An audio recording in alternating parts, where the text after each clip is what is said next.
Hi friends, ఇప్పుడు ఈ video చూస్తున్నారంటే time డెఫినెట్గా మిడ్నైట్ దాటి ఉంటుంది.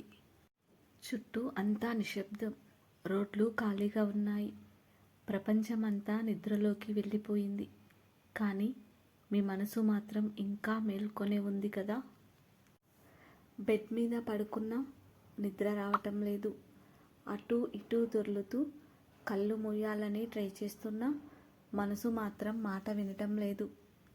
చివరికి మళ్ళీ అదే మొబైల్, అది చూశాక పడుకుందాం అనుకుంటాం. కానీ ఆ స్క్రోల్కి ఎండు ఉండదు. నిద్ర కన్నా ముందు మనసు ఇంకా బిజీ అవుతుంది. ఈ ఆలోచనలు చూడండి, ఒకటి కాదు 100. గతం, భవిష్యత్తు ఏది నిశ్శబ్దంగా ఉండనివ్వడం లేదు. మనసు అంతే, ట్రాఫిక్ జామ్లా మారిపోయింది. కళ్ళు మండుతున్నాయి, ఒళ్ళు అలసిపోయింది.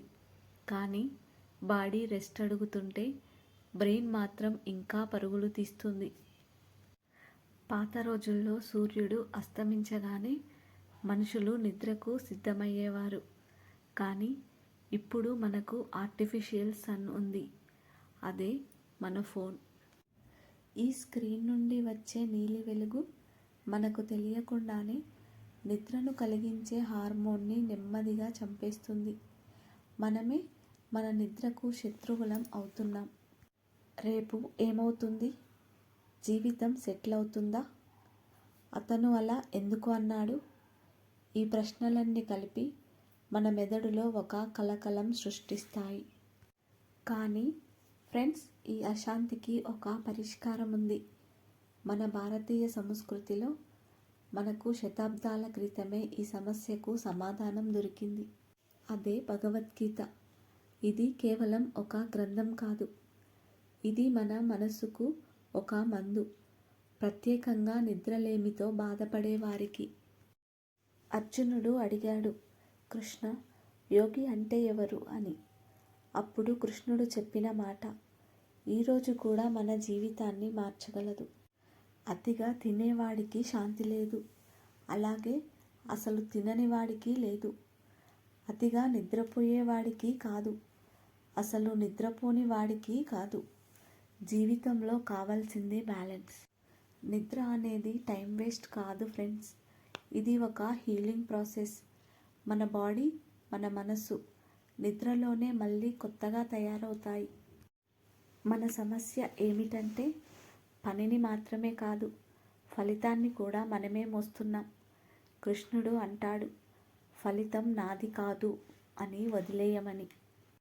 ఈరోజు నుంచి ఒక చిన్న మార్పు చేయండి. పడుకునే గంట ముందు ఫోన్ని పక్కన పెట్టండి. ప్రపంచాన్ని కాదు, ముందుగా మీ మనసుని ఆఫ్ చేయండి. పడుకునే ముందు కాళ్ళు కడుక్కోండి.